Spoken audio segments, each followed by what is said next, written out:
ખેડૂત મિત્રો, રસ્તા અંગેના પ્રશ્નો બહુ આવે છે. મોટાભાગના કેસ પાણીના નિકાલાના, રસ્તાના, ઇઝમેન્ટ રાઇટ અને કોમન અધિકારો એટલે કે કૂવો હોય પોતાનો, એની પાઇપલાઇન વગેરેના. તો સરકારશ્રીમાં આ ખેડૂત મિત્રો જે છે એ પોતે વીસી તરીકે રહી ચૂક્યા છે અને ઘણી બધી જગ્યાએ રહી ચૂક્યા છે. એમના મોઢે એમનો એક અભિપ્રાય છે, એ સાંભળો, બહુ સમજવા જેવો છે. આપણે એમની પાસેથી સાંભળીએ. પહેલાં તમે ક્યાં ક્યાં સર્વિસ આપી છે એ કહો બધાને. મેં હળમતિયા ગ્રામ પંચાયતમાં વીસી તરીકે સર્વિસ આપેલી છે 2015ની સાલની અંદર, અને ત્યાર પછી બેંક ઓફ ઇન્ડિયા બીસી, અને જ્યારે પીડીએસ કૂપનના હતા ત્યારે એનો કોન્ટ્રાક્ટ સરદાર ગામ છે એના જે પીડીએસનો કોન્ટ્રાક્ટ મારી પાસે. એટલે સરકારી કાર્યો અવારનવાર થતા હોય છે મારે કરવાના. એટલે આ ભાઈ પાસે સામાન્ય ખેડૂત કરતાં થોડોક વિશેષ અનુભવ છે. એ બીજાના અને પોતાના અત્યારે 4 ભાઈઓ જે છે એમના રસ્તા રોકાયેલા છે, એ રસ્તા અંગેનું ડ્રાફ્ટિંગ બહુ સરસ રીતે કરીને આવ્યા છે.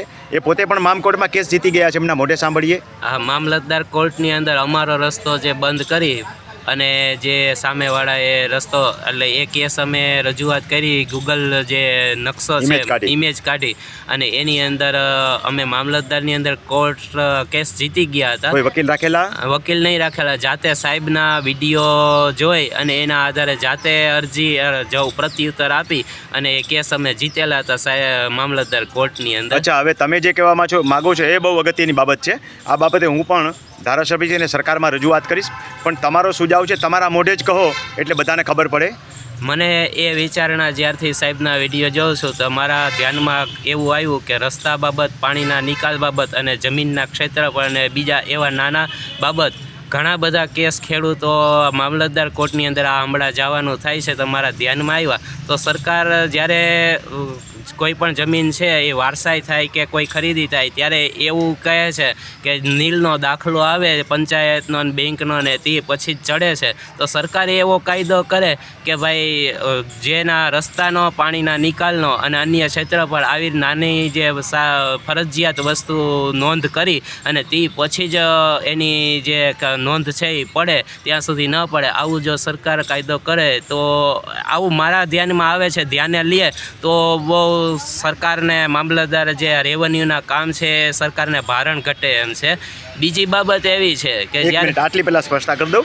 ખેડૂત મિત્રો, ભાઈનો સુઝાવ બહુ સરસ છે અને એમની બુદ્ધિ પ્રમાણે એમને જે વિચાર આવ્યો છે એ પણ ખરેખર બહુ ઉત્તમ વિચાર છે કે રસ્તો અને બાકીના બધા પ્રશ્નો છે ને પાછળથી જટિલ ઊભા થાય છે.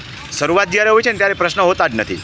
તો દસ્તાવેજની જેમ નોંધણી થાય અથવા તો જ્યારે ભાઈઓના ભાગ પડે ત્યારે જ એક રોજકામ થાય. તલાટી મંત્રીશ્રી અથવા તો જે હોય વ્યક્તિ એ સ્થળ ઉપર આવીને જોઈ જાય ત્યારે કોઈ પ્રશ્ન હોતો જ નથી. ત્યારે પણ નિવેદન નોંધાઈ જાય અને સ્થળ રોજકામ થઈ જાય.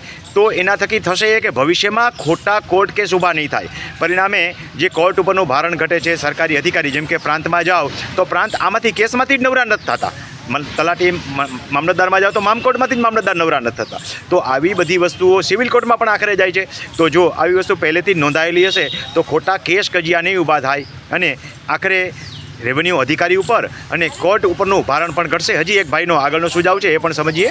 બીજો સુઝાવ મારો એવો છે, જ્યારે કોઈ બે પરિણીત વ્યક્તિ છે એના જે અંદર જે તકરાર સંબંધી ગૃહ કલેશ હોય છે તો એમાં એક સમાધાન પંચ જ્યારે જતા પહેલા એક સમાધાન પંચ હોય છે. તો એવી જ રીતના અત્યારે રેવન્યુમાં પણ સમાધાન પંચ રજૂ થાય તો ખેડૂતોના પ્રશ્નના ઉકેલ સમાધાનથી ઝડપથી પહેલાં આવી જાય, તે પછી કોર્ટમાંથી એનું ભારણ આવે. ભાઈનો આ સુઝાવ પણ બહુ યોગ્ય અને સરસ છે કે એક સમાધાન પંચની રચના થાય. સમાધાન પંચ જે છે ને એમાં જાય તો મોટા ભાગે સરળતાથી પ્રશ્નો પતી જતા હોય છે અને સમાધાન પંચ જે છે એ બંને જોઈ સમજી તપાસી અને એક યોગ્ય નિર્ણય આપી શકે જેથી કરીને કોર્ટ ઉપરના ભારણો ઘટે. આ બંને વસ્તુઓ જે છે એ રેવન્યુ ડિપાર્ટમેન્ટે ધ્યાનમાં લીધા જેવી છે. હું પણ આ બાબતે રજૂઆત કરીશ અને આ વિડીયો દ્વારા જે કંઈ જાણકાર વ્યક્તિઓ અને એજ્યુકેટેડ વ્યક્તિઓ મારા વિડીયો સાંભળે છે એમને પણ હું વિનંતી કરીશ કે આપ પણ એક આવો લેટર તમારા ધારાસભ્યને, સંસદ સભ્યને અને રેવન્યુ ડિપાર્ટમેન્ટને મોકલો જેથી કરીને સરકારશ્રીને આપણા સુઝાવો ધ્યાનમાં યાદ રાખજો. લોકશાહીમાં કાંઈ પણ સુઝાવ આપવાનો આપણને અધિકાર છે, ભલે એ માન્ય રાખે કે ન રાખે, પણ આવા એકથી વધારે સુઝાવ જો ઉપર જશે તો કંઈક સુધારા પ્રક્રિયાઓ થશે. એના કારણે ખેડૂતોને ફાયદો થશે, સરકારને ફાયદો થશે અને આખરે કોર્ટ ઉપરનું ભારણ પણ ઘટશે અને શાંતિથી ખેડૂતો છે જીવી શકશે.